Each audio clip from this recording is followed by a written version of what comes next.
absolutely sickening. But oh no, he's good for the country. He's doing what the country needs to be done. He's putting troops in Portland, Oregon. Yes, there you go. Hey, guess what? It's just a little after 10:10, and Mikey and Vinnie are on the air everywhere. And I'm currently playing first base in place of Pete Alonso. I don't have a lot of experience at first base, but he was too good. He had professional experience, and it didn't work out for him in baseball. So he's going to have to find another home to pursue his career. I don't know that that's a bargaining tactic or what. We saw it last year. We saw it, play down to the last days of what this team came down to, and we saw that. Now, anybody who wants to hang the woes of the Mets and them missing the playoffs by one game. Remember that we talked about it how many times this past season and every season that there's that game that you say it's early back in April or May or June against the Reds. So early it hardly counts. Yeah. Oh, don't worry about it. It's when the time comes, this team will answer the bell, answer the call. Well, you know what? This team did not answer the call because they got beat by the Reds. They lost the season series to a team that they should have never lost the season series to. And the end result is that Pete Alonso and his brothers in arms will be sitting home watching the game. If they even watch it, who knows? If they watch, they don't watch. But as far as Pete Alonso, my Mr. Met, declaring opting into free agency, I think that I think that it'll probably wind up being like it was last year, where they'll take him down to the wire. This guy wants to be a Met. I mean, this guy, now money. I know. Listen, money talks. And certainly the operation of the franchise talks and how it's operated. But are you going to look? Is Pete Alonso going to look at so many different things and say that some other team does them better? Is he gonna say, okay, they're gonna pay me so much more money? Well, yeah, some other team might. That's true. But don't forget that the market was fairly dry for Pete Alonso in the offseason last year. People weren't banging his door down. It's odd, but that's true. It doesn't make good sense. Yeah, it does. Especially with the year he had, there's the impression that he can play for any team. He's got to decide what he wants to do with his career. How's he going to apply his skills and choose another team? Or does he just want to say, I'm a professional baseball player, somebody's going to pay me, and I will put up with all the freight. I'll shoulder the emotional challenge of going through a baseball season. It won't be with my favorite team. Yeah, he could probably go to Pittsburgh and get a deal in Pittsburgh. They'll put all their eggs in the basket and throw it in for Pete Alonso. He'll probably get a deal. I mean, I'm sure that the Yankees will go after him just on GPs. Just to get him and sit him down at the end of the bench. It's just the way it works there, because it's not just where you're playing. It is also the fact that you got to steal some headlines from the other team. And that would be a I don't want to say a Tom Seaver-esque type of blow to the Mets because there's a lot more around the team right now, but it certainly would. And let's also remember that the Mets need pitching. They have potentially, out of all the pitchers that they had this year, all the pitchers that they used this year, they had rotation. They had, 4 or 5 decent pitchers. three that have star potential. So, but they aren't there yet, and then might not be there for another year or two. And so, who's going to get old on this team? Is Pete Alonso going to want to wait around for that? So, there's a lot of things that'll be examined as it goes on, and I don't want to spend the whole. But I would, if you ask me to say, Vinny, what uniform will Pete Alonso be wearing on opening day 2026? I will say that he will be wearing a uniform of the New York Mets. Well, if you need someone to carry his bag to the bus and around, Bob Melvin is available. Yes, Bob Melvin. Yeah, now see, here's how baseball works. Bob Melvin,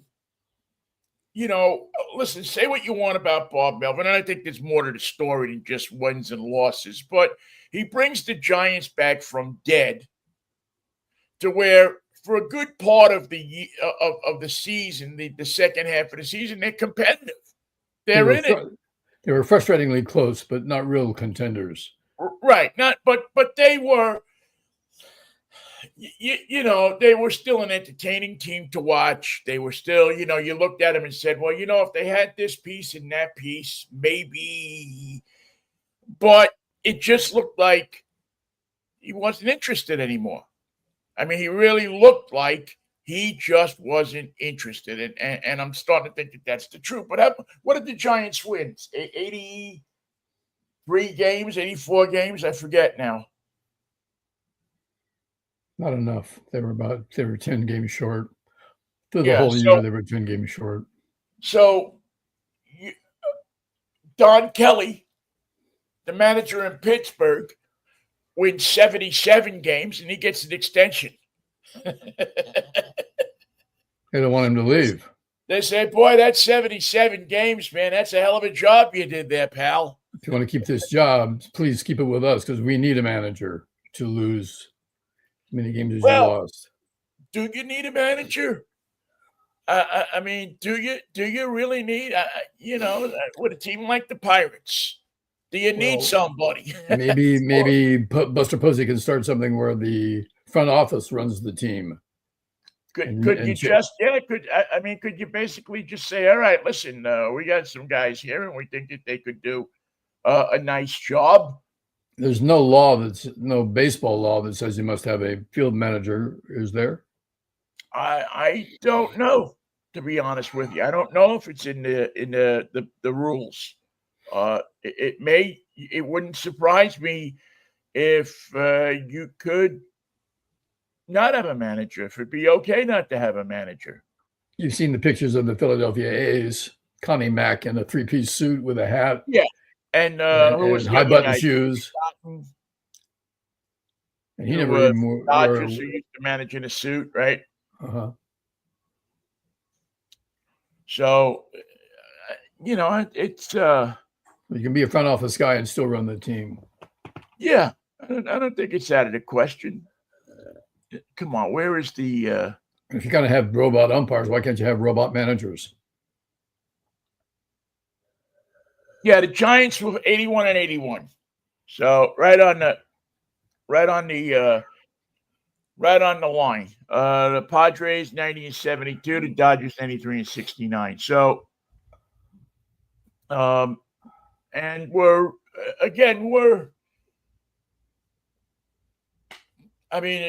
they certainly weren't the powerhouse that they were in the middle of the season when everything was clicking their way. But I don't think anybody thought that they were going to be, right? I mean, so I don't know who will be in line to manage that team. I don't know, and I don't know that Bob Melvin will get another shot. I think he looks names. No names were mentioned in the ESPN story on Bob Melvin's firing. There were no group of individuals that could be considered top candidates for the Giants job. Yeah, maybe they'll bring Dusty Baker back. Well, they got Dusty in the front office. Or listen, maybe they'll, Bosch did such a nice job down in Texas this year that maybe they'll go after him. I don't know. I think you got to get some fresh young blood in there, and I don't know what their farm system looks like or who their top guy is at Sacramento, but they're going to have to start looking around. They should have the cash to command a name manager that would be available, but I don't know who's available. What's one of the names that come up right away? None. No name comes up. And the Giants always like to keep. There's a thing about the Giants organization that they always like to keep the family thing. They always like to look inside the family for a manager, somebody who's familiar to the organization, that they're familiar with him, that's somebody that they're the kind of guy that they're looking for. So who knows? I mean, we laugh about it a little bit and stick our tongue in our cheek about it, but is it beyond the realm of possibility that Buster Posey would come out and take the Dan Wilson story? I think is going to have some influence on some people this year. I think that especially if he wins, and it's funny, I haven't heard his name mentioned in the conversation, but I haven't been listening to the conversation all that much. But do you know his deal with the Mariners? He's got to be the manager. He's got to be the manager of the year in the American League. I mean, give me somebody else. I can't think of anybody off the top of my head that you would say would be the manager of the year. I can't think of somebody who's loose right now. Excuse me, that deserves the consideration. Well, no, I don't. But I think that the idea that you took somebody who was from within the organization, who was not a manager previously, wasn't even a coach previously, and stuck him in there and made him the manager, and that he was successful. I think he's got the best record in the American League over the past season and a half. Will be influential to other general managers. They'll look at that, because baseball is a sport that everybody copies everybody. If one team does something right and it's successful, all of a sudden, like every other team is doing it, so maybe the Giants will, I don't know, is there somebody in that organization who hasn't been a manager before and who has, has the ability to run the club? I don't know. It's going to be, it'll be fun to watch. It'll be interesting to watch. It's sad because I think we all wanted Bob Melvin to work out there. Everybody wanted him to be the choice when they made their manager change. Yeah, I mean, and everybody wanted him to be successful. You're freezing up, Michael. Hang on. All right, you were freezing up, but you're back. He was anything but inspiring. And yeah. It's not that he mismanaged the team. He just never seemed to put any spirit into the mixture. And that's pretty hard to justify. It's hard to figure out. It's hard to explain why the choice was so right and the results were so wrong. Well, if you asked me, it just appeared, and I don't have any inside information or anything on this, it just appeared, I'm just talking as a fan who's sitting in the seat watching it from afar. It just appeared to me that he lost his, and I think this may have gone back even to the Padres, that he just lost his oomph. He lost his passion. He just never seemed to. I never saw a day where I saw Bob Melvin in that dugout where he looked passionate about anything. Posey explained. Now who knows? I mean, guys lose their passion for things. Posey explained the experiment as disappointing and frustrating. Not a good endorsement. Yeah, you're freezing again, Michael. Yeah, you're freezing up again. Are you back with us? Yeah. Yeah, we're having rain here today, so it's the first rain of the year. So I don't know what we're going to have for internet. I'm praying that it's going to hold out this fine day. You have any hurricanes coming? I don't think we have a hurricane coming, do we? Florida does. Yeah, I don't Yeah. think you do. Well, luckily, last I looked, we were on the other side of the complete opposite side of the country. So, but be all that as it may be, the playoffs are here. The good thing for the Mariners, and this is going to bring up the age-old question for the Mariners: is it better to have that time off, that bye, or is it better to not have the bye, to jump right into another series this week?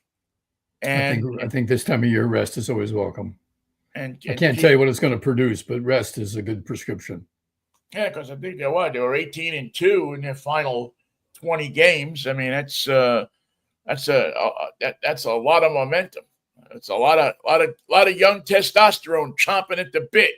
But yeah, if you can get a day where you get your catcher, 4 or 5 days worth of rest, and your pitchers get to realign your rotation the way you want it, and so on and so forth. Yeah, that's nothing wrong with that. Who are they facing first? Think the winner of is it Boston and the Yankees? Yeah, wait, let me pull up my chart. I think it might be the winner of Boston and the Yankees. I see. I don't know, because they do it now. They seed the whole thing, right? They reseed everything, so it's who's got the best record, and it gets it gets to be, I don't want to say confusing, but it gets to be a pain in the ass is what it gets to be, trying to figure it out.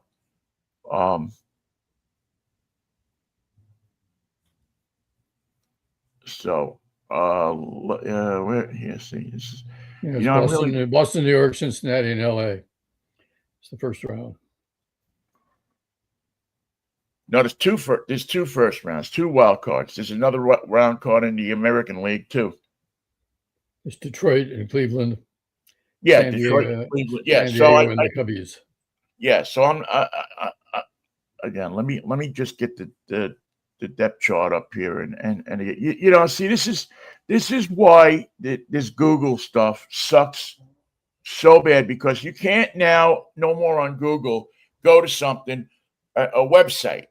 You can't just go, I want MLB.com. You got to go through 6 pages of Google bullshit before you get to MLB.com.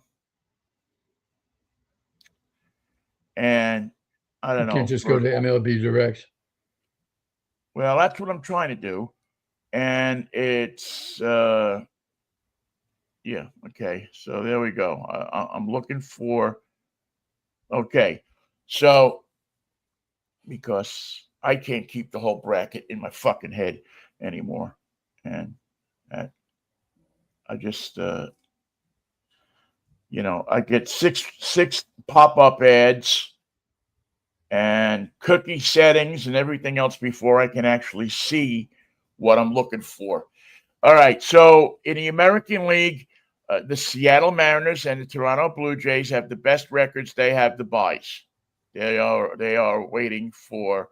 They will host the American League Division Series at home.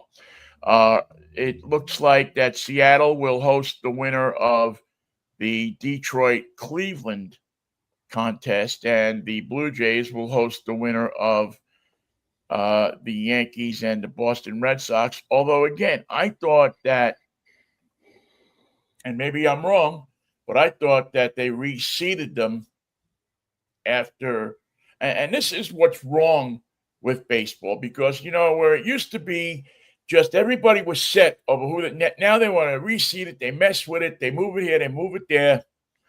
But Seattle ought to be pretty handily able to beat either Detroit or Cleveland. I don't see them losing that and then getting to the ALCS. I'd like to see an upset in the national side, just so the Dodgers lose. Think the Cincinnati? Well, it's possible. I don't know that Dodger team. I mean, they won yesterday, 6-2 their final game, but I don't know that they looked dominating or great against the Mariners. Had some gaps in their performance this year. A lot of things have stayed stable. Ohtani, for instance, Matt Freeman at first had a good season. Mookie Betts is I think the team you got to be worried about in the National League is the Brewers. I think that's and I'm going to be real honest with you right now, right here. I'm going to state it. I would want nothing more, absolutely nothing more, than to see a Seattle Mariners Milwaukee Brewers World Series. I would just absolutely love to see the Seattle Mariners go in and clean the Milwaukee Brewers clock for a variety of reasons. Old vendettas with the Milwaukee market. Yes, to see Bud Selig watch his team get beat in the World Series before I shuffle off this mortal coil. Maybe you just call the game like the commissioner and say, from now on, you have to provide your own pitcher. Yeah, or we're going to call the game in 10 innings because we've run out of pitchers or some crap. And but that's the one. And again, and listen, I know we'll get into, if it does shake out like that, there'll be volumes of stories written about, going back to 1969 and the pilots and the whole thing of the team in the deserts, the guy in the back of the truck sewing the uniforms as it's standing there somewhere in Arizona, and they're trying to figure out, is it going to go to Seattle or is it going to go to Milwaukee, and all of that stuff. And it's all great baseball stories, but the bottom line is that Bud Selig stole the team from Seattle, but he stole a team from a Seattle that either wasn't ready for Major League Baseball or was too dumb to realize what the heck was going on. And it was a weird 1 year thing. Yeah, it was a weird thing. The whole crew that was part of the Pilots ownership was questionable to begin with. The Sorianos and the whole, I mean, it was a crazy time. It looks like they did it on a shoestring. I don't know if they had enough money to get a major league team, but they got one because the powers that be wanted a team in the Northwest. Yes. And Portland wasn't ready to go, so Seattle was. And they were going to build them this nice new stadium downtown, a dome stadium, which was another whole questionable thing. But for my money, I'm just a guy that I've always felt that the Brewers were a team that were stolen from the city of Seattle, even before I ever moved here, they were stolen from this city, and the city was never given the proper chance. But the city, to be fair, never came up with a proper ownership group. And have you noticed that whether it's Major League Baseball or the NBA or any other consideration, the Pac-12, Seattle's always got a sob story to tell. We've been mistreated. We've been maligned. We've been misled. We have been cheated out of our major league futures by the organizations of the NBA or Major League Baseball. it's either Bud Selig or it's Schultz from Starbucks or it's the NBA Well, front office. and in some ways, there's some legitimacy to that. I mean, I think that it was a backdoor deal for the Sonics. It was a backroom deal between Stern and a bunch of people to spirit the Sonics out of here. I don't think there's much dispute about that. From what I mean, I was here for it. I saw what happened. Now they were lucky in that they had a bunch of civic leaders who had said, you know what, we've had enough paying for stadiums. We just paid for Key Arena how many years ago? It wasn't like Key Arena was an old, decrepit building. It was the minute they put it up, insufficient to the needs of the team and the ability for that whole facility was designed in such a way that it was never going to be financially self-sustaining. For a it was not going to be financially self-sustaining for a multi-purpose venue. You could use it for concerts. You could use it for basketball games, but you couldn't use it for hockey games, and it was purposely built that way by the people who designed it at the time. Who under the orders of the Ackerley family. And the city let them get away with that. The city and everybody said, yeah, well, these guys know what they're doing. So they let them get away with it. Be the only facility in the NBA that didn't have luxury boxes. Boxes, yes. The right kind that a corporation wants to lease, no. A service to do food, drinks, and a profit for those boxes, not there. Well, they weren't. But again, the thought was at the time that Seattle isn't a luxury box kind of town. It's more of a club seat kind of town. Because, the club seat, that whole thing in the arena should have been built with boxes instead of club seats. There should have been a two-tier. And they didn't build it that way because they thought Seattle was too blue-collar to support them. Right. They thought Seattle wasn't the kind of town that was going to go for that. That Seattle wasn't the kind of town that was going to pony up money for luxury boxes, that the corporate support wasn't here. And I think in many ways they might have been right at the time because it was before. As a matter of fact, how could that be right when the fact that they built it that way is doomed it from the start? Because things changed. The whole climate of sports changed almost while they were building the stadium. But it had changed years before that when the Colorado Rockies did a study. They knew that they could put a stadium in town. It had to be financially based in the ability of the stadium to generate enough ongoing revenue, given Hang on. You're cutting out again. Okay. All right, go say what you said again because the Colorado Rockies were the first to put together an equation that the stadium built in a certain way with a certain physical style in the downtown Denver neighborhood, with the right amount of parking, facilities, box seats, and luxury boxes that would allow it to sustain itself financially in an ongoing way. They had an equation, and it had to be all those things. It had to be attractive, had to be modern, had to look retro, and it had to generate through the nature of the facility the ability to sustain itself financially as a revenue producing element of the team. And this was a fact that any stadium under construction or under consideration could follow. And many did, but Seattle went exactly the opposite direction. They built a facility that was going to cost a fortune, paid for by somebody else, that would not sustain itself in any way to support a team of any kind.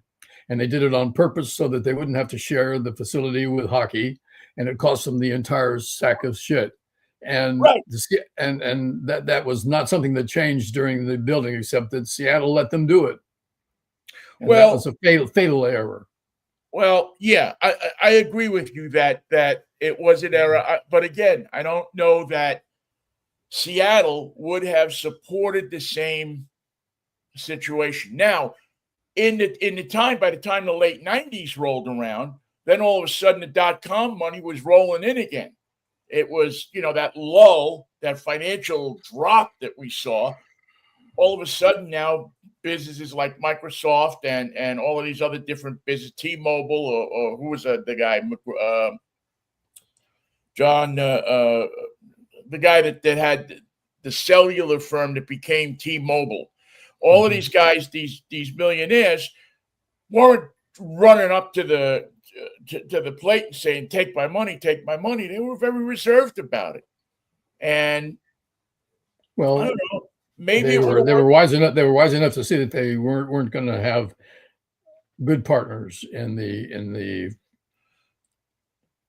future. If they were going to build a facility in Seattle, it didn't appear that the city of Seattle was ready to be a good partner, not to finance it, but to help with tax breaks, construction means, and maybe someone to oversee the facts that the plans had to result in a stadium that was going to support the team financially. And to say that Seattle wouldn't support that is humorous, because what they did support was a facility that was certain not to support the team and the city and the effort.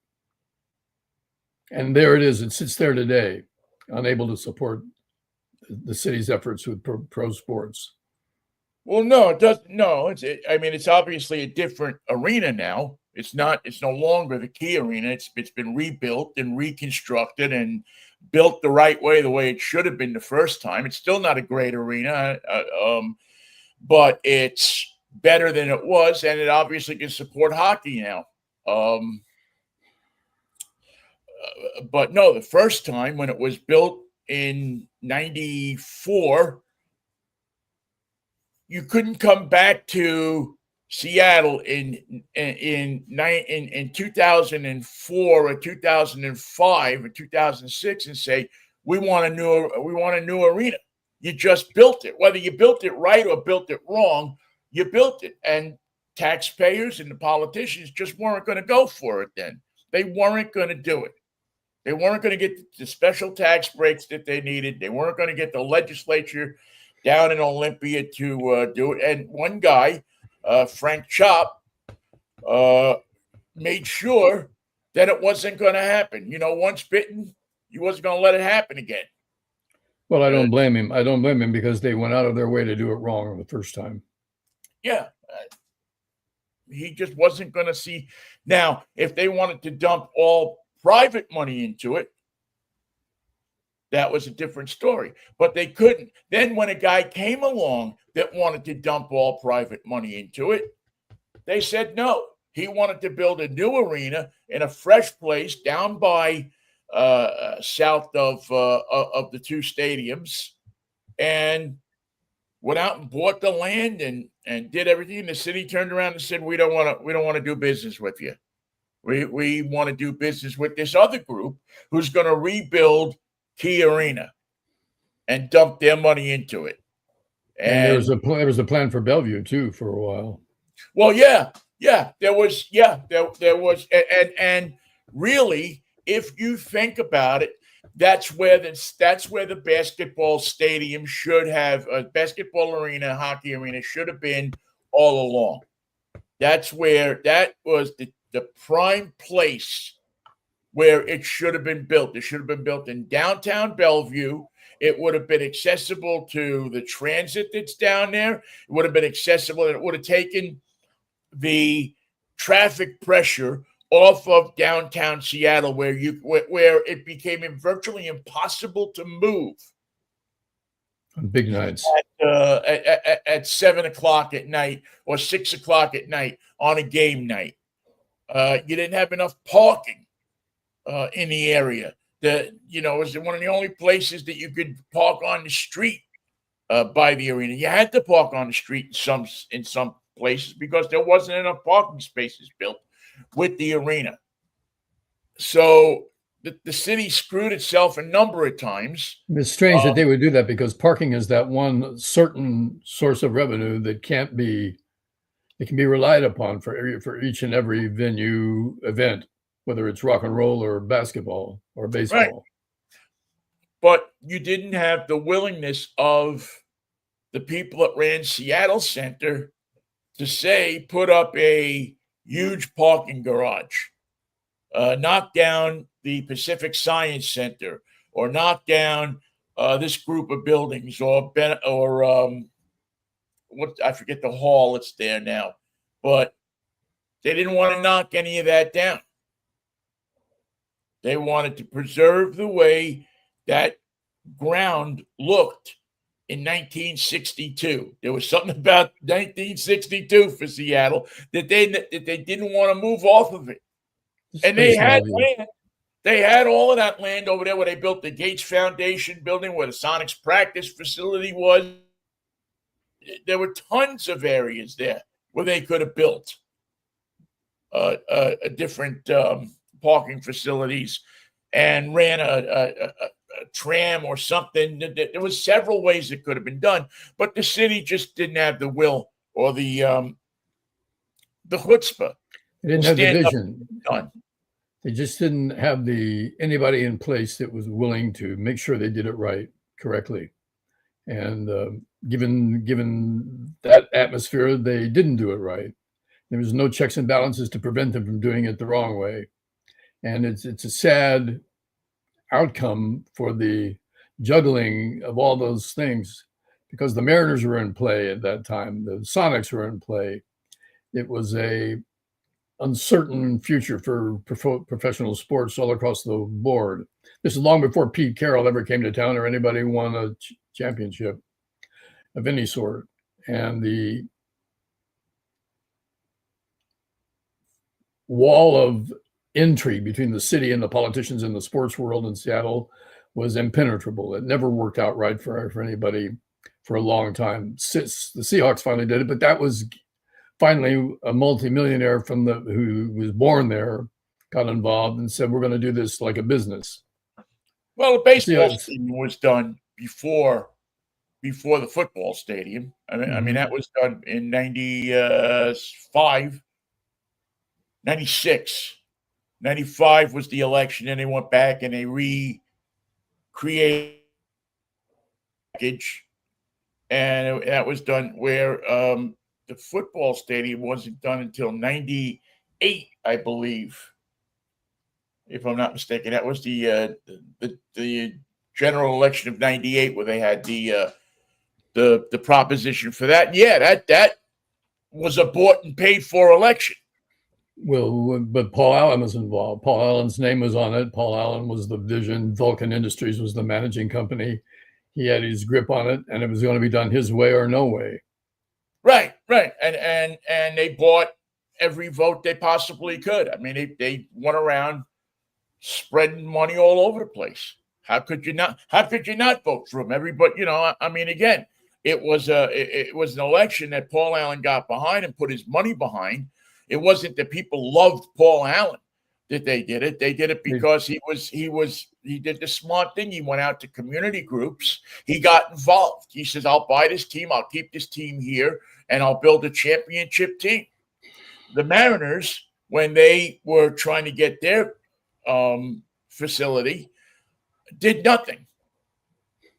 They said, we'll go with whatever you guys think.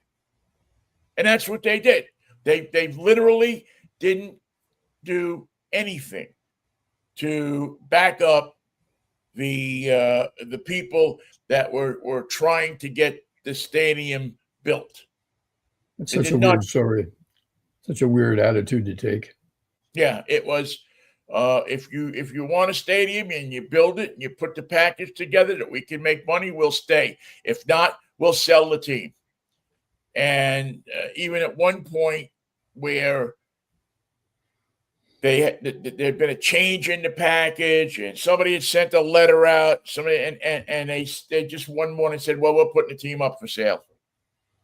It was a constant threat with the Mariners, a constant threat of, "We're going to move this team. We're going to move this team. We're holding you hostage."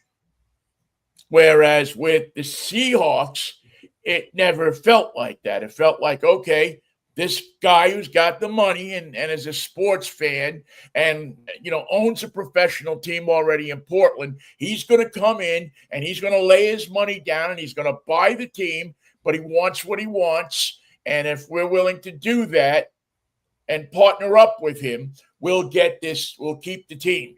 And if not, then we'll figure it out for you. He'll buy the team and he'll put the money in to back to help build a stadium and to build a multi-purpose facility. It can be used for soccer, can be used for this, can be used for that.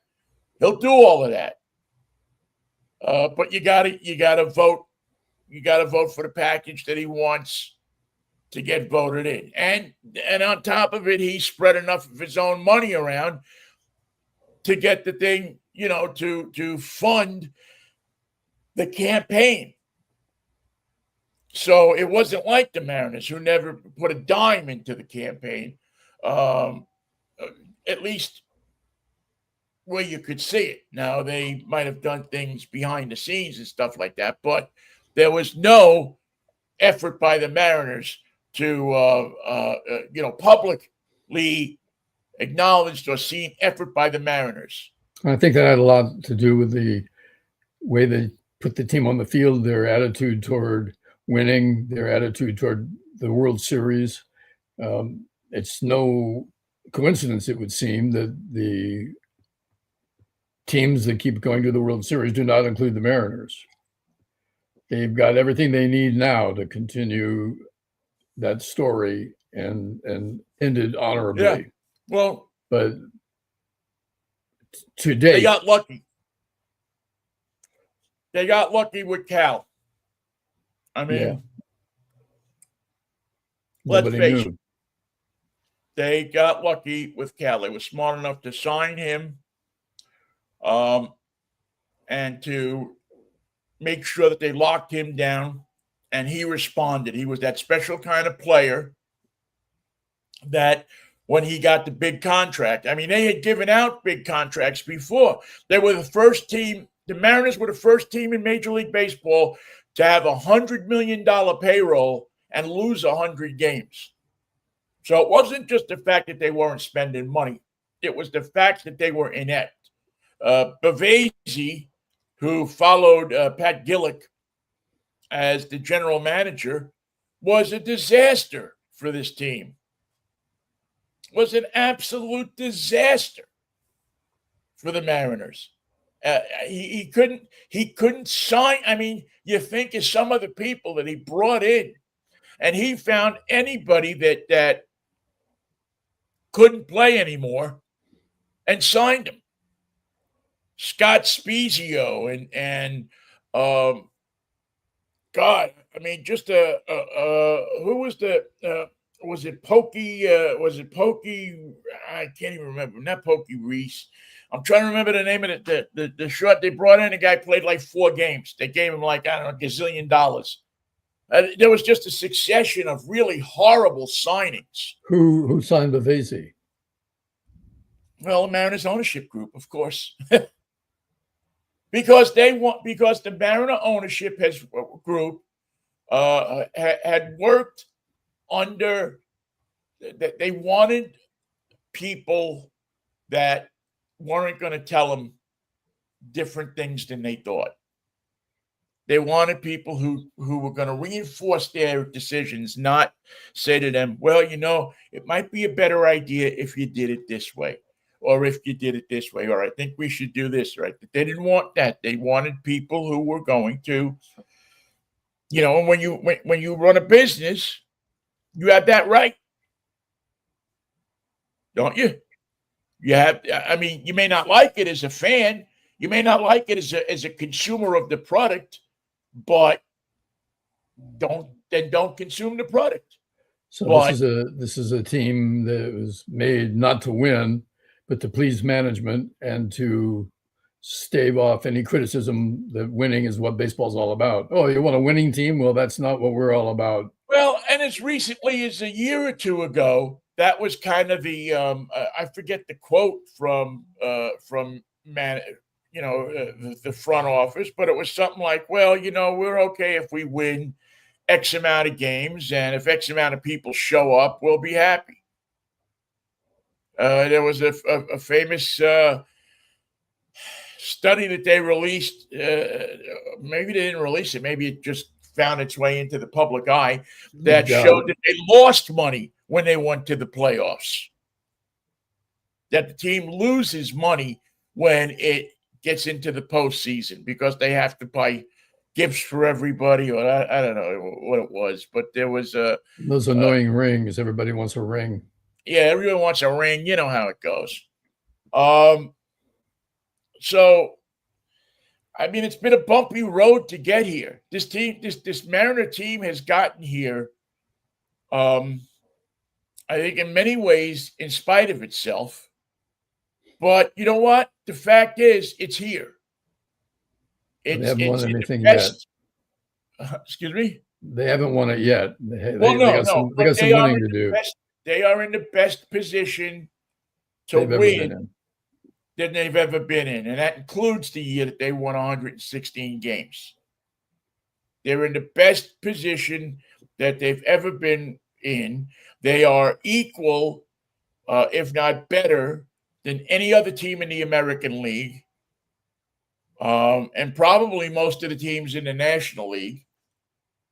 They have an intelligent manager who knows baseball.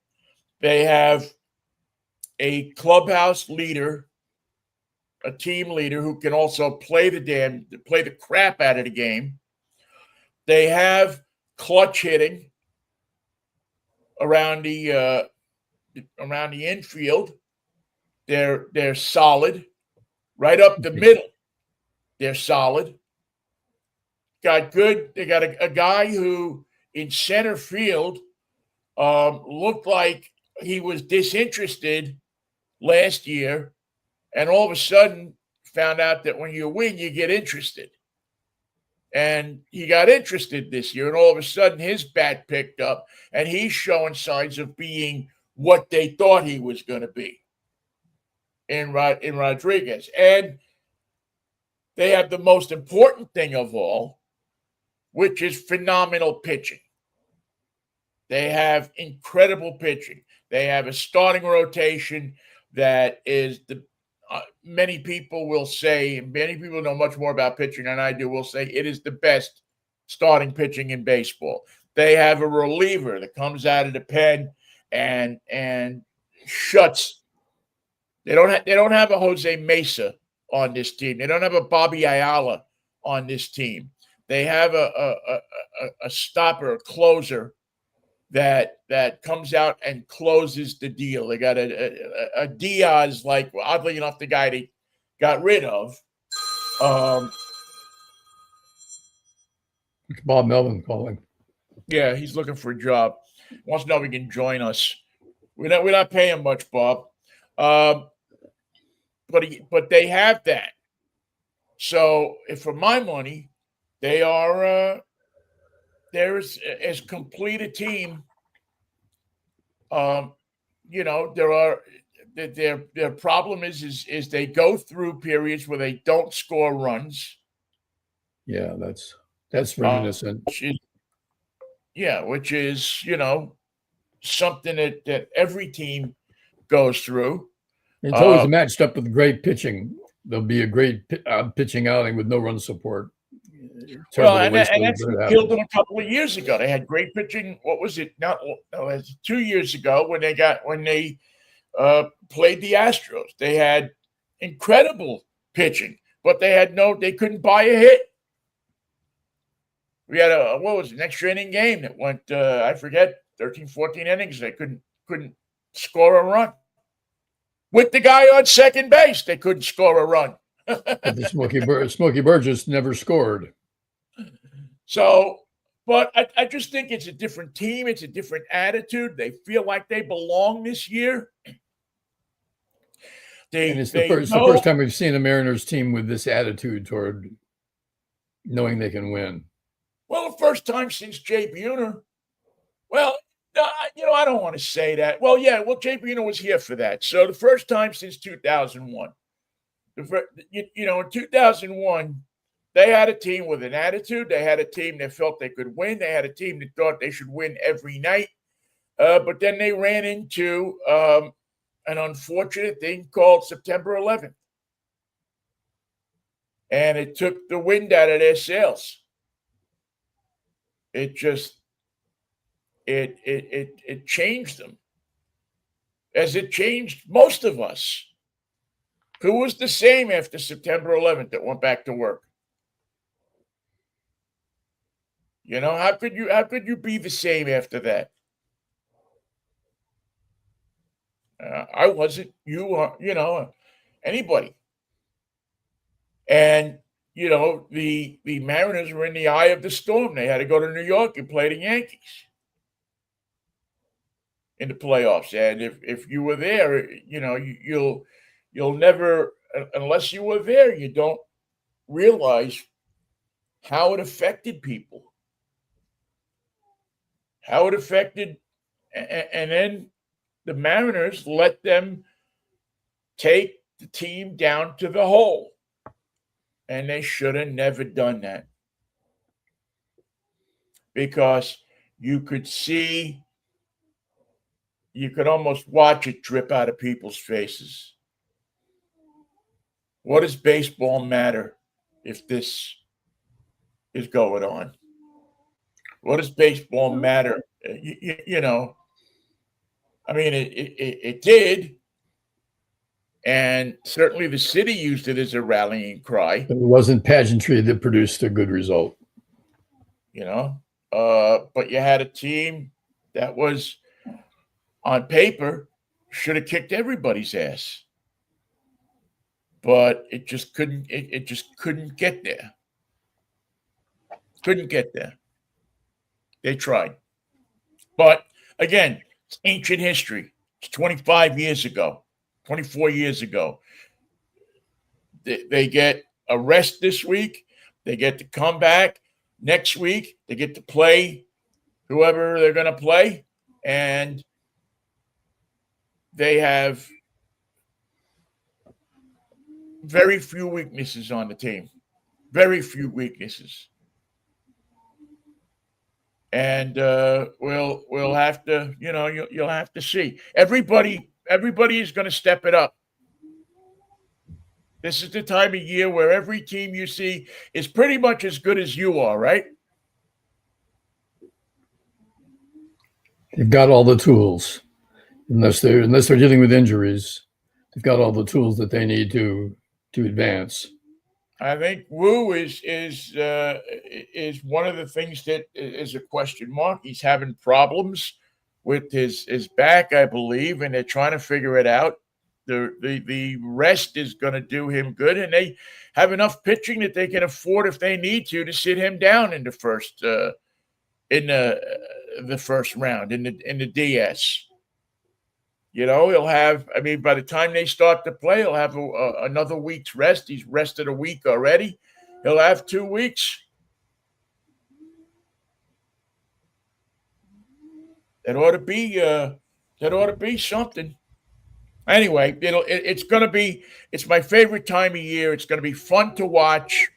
It's going to be it's going to be a barn burner. I mean, it's good. And the city, I think, is going to get lit up. I mean, I think, as long as they get out of that first round, that's what, as long as they don't, that when they get out of that division series and go to the championship series, I think this town's really going to go nuts.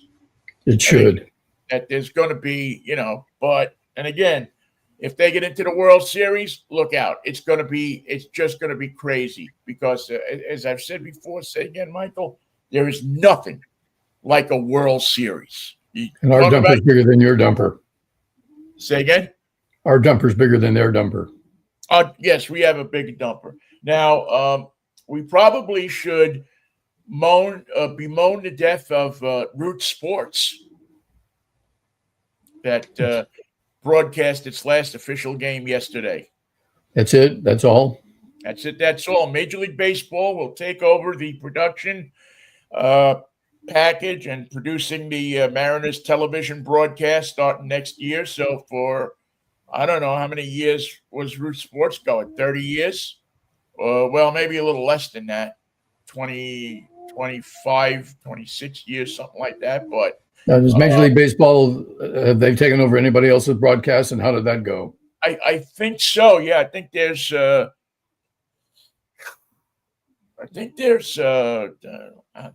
want to say at least 4 or 5 that are being produced by Major League Baseball, and I think probably eventually everybody's going to get produced by Major League Baseball.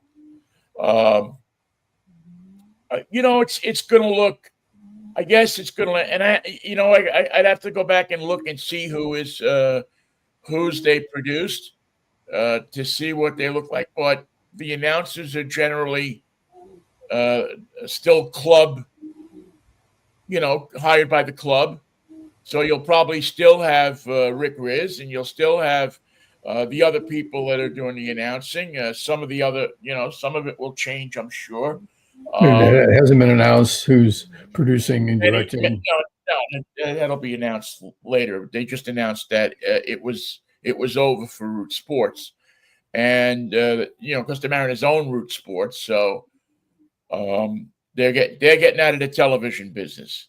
They're going to hand it all over to Major League Baseball and say, "Here, you do it because, in our opinion, you do it better, more economically, and more easily than anybody else." Major League Baseball is moving toward a football type situation where the NFL produces all of those games. Well, it's going to pretty much be the same, I think, for Major League Baseball within a few years. That the packages will all be done out of New York, and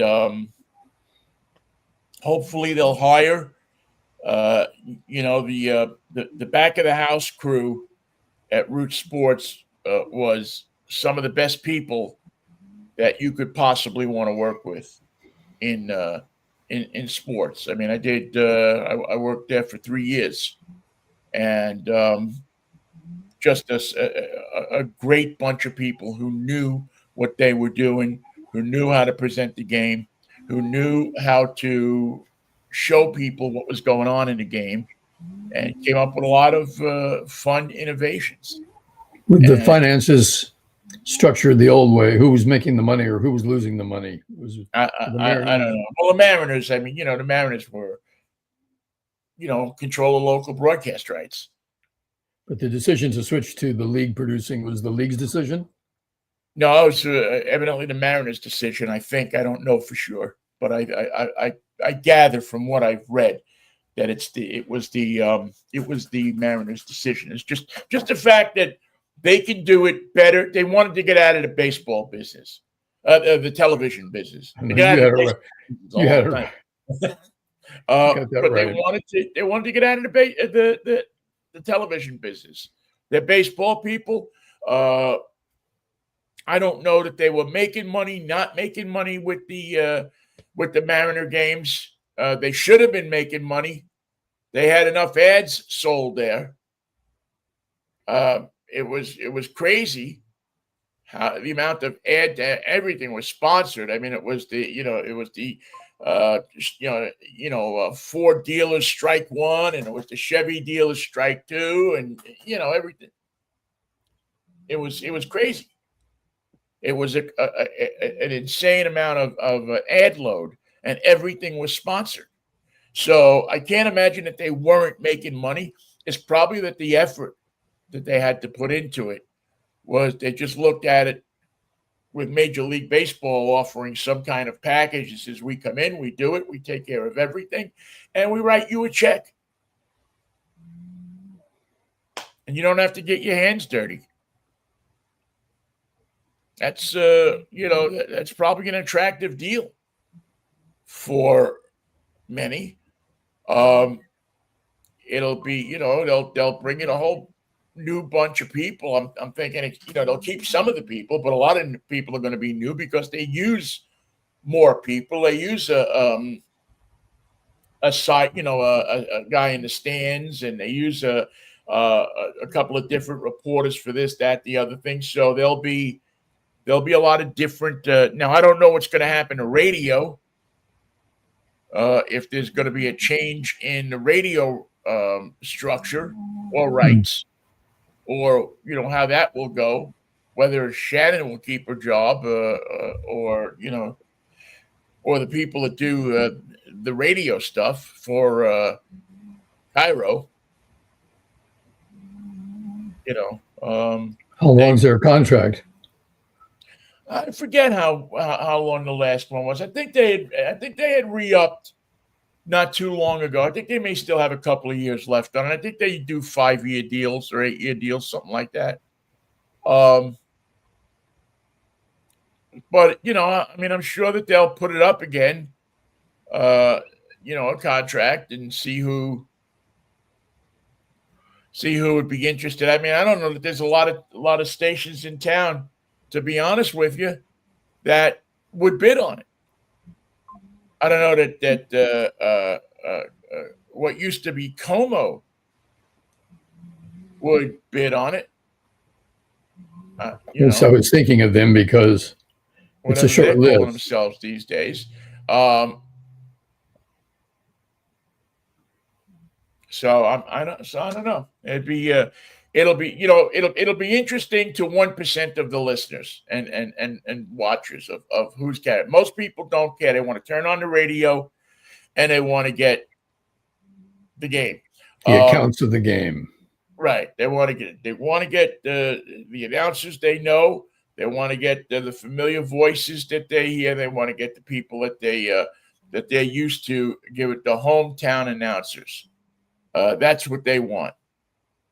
Whether they get that or not, we haven't even talked about streaming and how that's going to enter into it, because it's such a big part of things these days. I mean, the people, it's funny, during the year sometime, I was watching a Mets game on MLB TV, and there was a guy with his transistor radio listening to the game. And Old school. I said, how rare is this? I mean, this is something that we used to see at the game all the time. But now it's a pair of it's an earbud and a cell phone. And that's how you listen to the game.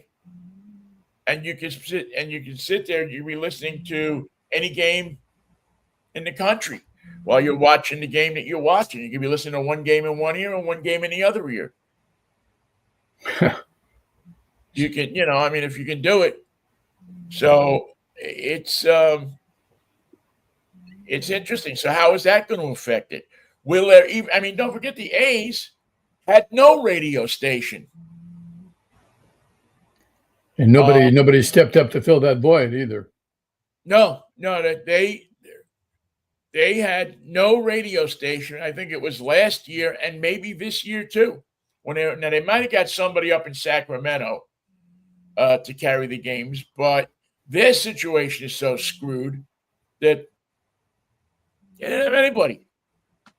And to be honest with you, I don't know if they cared all that much that they had anybody. But they had streaming. You could stream the games. You could, click on to that. I think they were. I know the year before last, they were they might have been on like 95.7 last year or the year before last. The game. The game, right. But before that, they were on, I think they were on KALX. For a while, the Cal station. Yeah, the college station, which they had been on in 79. Mm-hmm. And they couldn't get a station to take them. They couldn't give the rights away. They couldn't buy the rights. You couldn't give them away. You couldn't say, here, take the right, just broadcast it. Come by and broadcast the game. Anybody. Just pay for the line that's, and broadcast the game. You can have it. and they couldn't even get people to do that. I don't know if it was a similar situation this past year, but you know, the A's are probably going to, at some point in the not too distant future, have a pretty decent team, but nobody's going to care about it, at least in the Bay Area. I don't know how many people in Vegas are going to care about it. I mean, I don't even know if they're broadcasting the games in Vegas. They should be. Interesting thing about the Vegas crowd is they fill the stadium, but they're not all Raider fans. They are the result of it being a tourist attraction. And the tourists in town go to stay at the MGM, and while they're there, they see a game, whether it's a Raider game or the future A's games. And they expect that to, in terms of who the fan base support on a day-to-day basis is in the stadium, they expect that to continue. It would have to. In fact, it's a guarantee that you can sell a lot of seats, but you may have a strange atmosphere in terms of support for the team in your home stadium. Well, yeah, I would envision that you have a situation similar to what you used to see here when the Yankees would come to town. Is that you have more New York fans Right. in the stadium, in the ballpark, than you do the home team fans. If you're a Boston fan, seeing your team playing the Bronx, you might not wear your full Boston regalia to the game. Right, but if you're in Vegas, it's a great weekend. Hey, let's go. Although again, I don't know with the temperature in Las Vegas. I mean, they're going to be playing games where it's 110 degrees at night. Yep, that's a fact. I don't know how that's going to go over. I mean, I wouldn't, if I lived out there, if I had moved from Boston out to Vegas, or New York out to Vegas, or Chicago out to Vegas, and my team came to town, yeah, I would go see them. Be great. Be awesome. I get to see my team. I don't have to go to LA when they or Phoenix when they come to town. But now, am I gonna go from a summer night in Boston to a summer night in Las Vegas to watch my team? Yeah, if you're going to watch your team, that's what you're going to have to do. 110 degrees, man, at night, and I'm sure the stadium's going to be air conditioned. They're going to have some kind of dome on it or some kind of retractable roof or something like that. But I don't know. There's probably just some places that baseball shouldn't be, and I would mark Las Vegas, probably Phoenix, and Miami, and St. Petersburg, Tampa, as places that baseball shouldn't be. It's nice in the spring, but in the summer, it's ridiculous. Well, you got to have a major market. So city size usually does the choosing for you. Well, I don't know. Major sizes. It's just that it's just uncomfortable. Well, they managed to participate in all the other civic problems and successes that every major city has, regardless of the temperature. And wouldn't you rather have it be too warm than too cold? You might want to make a case that Buffalo or Toronto or Chicago is too far north for Major League sports. And you get quite an argument out of the Bears and the Packers on that one. Yeah, It was the coldest football game played. It was played in Green Bay, right?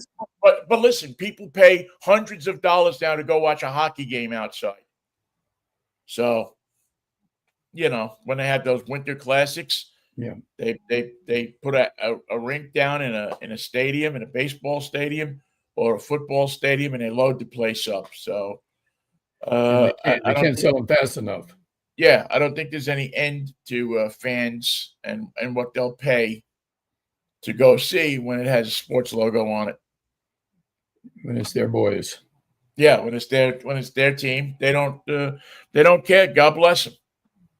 Take all the money you can. Well, good luck to the Mariners. I want them to succeed. I don't want to have to root for another team based on who wins and who loses. I can't put money on it right now, but I would say the Mariners are my boys for postseason. I think it's. I agree with you. I'm telling you right now. I fully expect there to be a Mariners Brewers World Series. I'll. You can mark it down. I think that's. I think and I hope and I put all of my cosmic energy into pushing for a Mariner. However cosmic energy I have, I think that's the one I want to see. Oh, you've got some. You've got some. There'll be a revenge factor in there, and I'm not. I've sworn off revenge in my life for many things, but this one I'm sticking with. This is a no harm revenge. It's like it isn't going to hurt anybody if it comes to fruition, except probably some kid who's wearing a Brewer hat or a Mariner hat somewhere. I'll be disappointed that his team didn't win. But kid, you better learn about disappointment in life anyway, because you're going to face a lot of it. Enjoy your year with the Packers. See if that makes you feel any better. Oh, good. Did you happen to watch the yes the Steeler game yesterday? The 40-40 playoff. The Steelers. Dublin? No, I did not see the Steelers. I saw they won, but I didn't follow it. Yeah, what did the 49ers do yesterday against the Rams? They played Jacksonville and they lost at home. Oh, they lost to the 49ers lost to Jacksonville? Yes. Wow. I know. Wow. And they didn't look and they didn't look very good doing it. It wasn't close. It wasn't a nail biter. That's got to be embarrassing. Well, that's why they play the games. That's sports, right? That's why Bob can see Bob Melvin under that one. Under 49ers lose to Jacksonville, underneath it, see Bob Melvin. He's probably gone already. He's probably down in Palm Springs already. working on He's got the bag of cash. His checks ain't going to bounce. His kids' checks ain't going to bounce. Their kids' checks ain't going to bounce. So, he can be disinterested. He'll probably get a nice cushy job as a scout somewhere, and it'll get him out of the house enough so he doesn't have to get under the old lady's feet. And hopefully, listen. Bob Melvin did a lot for the A's. Bob Melvin did a lot for the Padres. He didn't do much for the Mariners. And he didn't do much for the Giants. So he won't go into the Hall of Fame as a Mariner. What's Bob Brenly doing these days? Who? Bob Brenly. He was with the broadcast team for the Diamondbacks. I don't know if he still is. Wasn't there talk at one time of making him manager of the Giants? Not many years ago, but I think they wanted to see how he worked out as catcher first. Trying to think of other former Giants you could bring back as manager. That's never worked. It's never worked for this team. They're gonna have to go out of the house, out of the comfort zone, and find somebody who is a manager, knows the game, and they can be young and they can be relatively inexperienced. They just gotta somebody who can pull the trigger, and manage the pitching staff in terms of. Well, the best guy that had done that in my recent memory was Righetti, right? I mean, when he was manager, running that pitching staff. I mean, they were during the World Series years. Yeah, those were the glory years. You know what? Maybe Pete Incaviglia. He's hanging out probably down in Monterey somewhere. He's probably got some chops. He might be ready to go. I'm ready to talk. We'll have a meeting. He's got Pete Incaviglia's Liquors down there in I think it's Pacific Grove. Might be an idea. just trying to come up with suggestions, you know. Actually, that one is welcome. That's fine. Yes, if you own a liquor store, too bad Joe Morgan's gone. Yeah. Yeah, you know, I mean, talk about a guy that knew the game. Most certainly. And commanded respect from people, and was not afraid to voice his thoughts. His opinions would be listened to. And yeah, and his opinions were valid and listened to, and it'll be interesting. All right, before we get out of here, what else? We had a crazy weekend as far as shootings and I mean, I don't know what else you can say about it anymore, Michael. It's we live in a sick country. We live in a mentally ill country. We're looking for some variety in our coverage. Can you do a fire with your shooting? Can you mix something in with the shooting? Maybe a barbecue or a film review or something that'll get more clicks. Something that the headline will turn the story into a viral sensation. We're looking for a little different coverage. We have the thoughts and the prayers. We have the mayor and the police chief coming out, but we want something a little new, a new spin on it. So work on that. Yeah. I mean, it's so devastating. You know, I mean, I know that the talking heads love to use that line, you know, that word, that verb, devastating. But it really is, man. It really is when you see people just going about their business, just going to church on Sunday morning, and getting burned out, and they have to live in fear of being shot and killed and burned to death, and it just and the officials in our government seem inept to do anything about it. They can't even they can't even do the news update. We're going to have a press conference, and what we're going to tell you is nothing that you don't already know. Not going to tell you his name, not going to tell you his manifesto, not going to tell you what guns he used, how he started the fire, why he did it, when it started, who made the first phone call. You're going to get none of that. Thoughts and prayers. That's what you're going to get. First of all, let's pray for everybody. Everybody. And they are right. They are right in that respect. Is that we need more than prayers.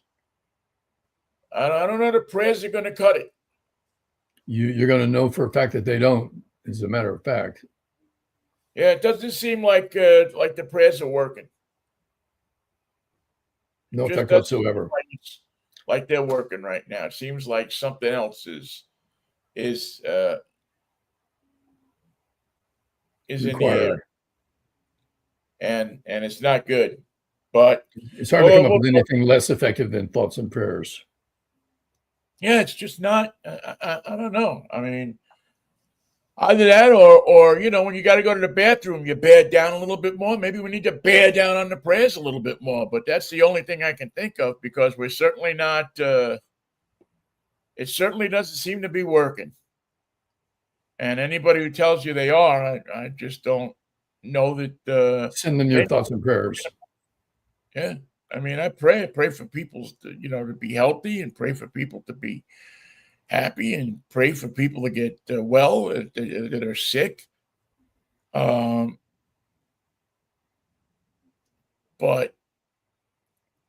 when people have the thought in their head to go into some church and firebomb it and kill people, and how do you reconcile that? I think looking at his background and his family problems, you probably find the roots there. Yeah, I guess. Maybe I'll see you Wednesday. How would that be? Yes. Why don't we do that? I'll see you Wednesday if the Lord's willing, the creek don't rise. Yeah, so maybe we'll have something happy. Well, we'll have a couple of games to talk about, and we'll have we'll think about sports a lot because it's the only thing that gets my mind off of all the other insanity. So we'll have that. We'll have cars and sports, and I don't know. Maybe we'll start smoking cigars.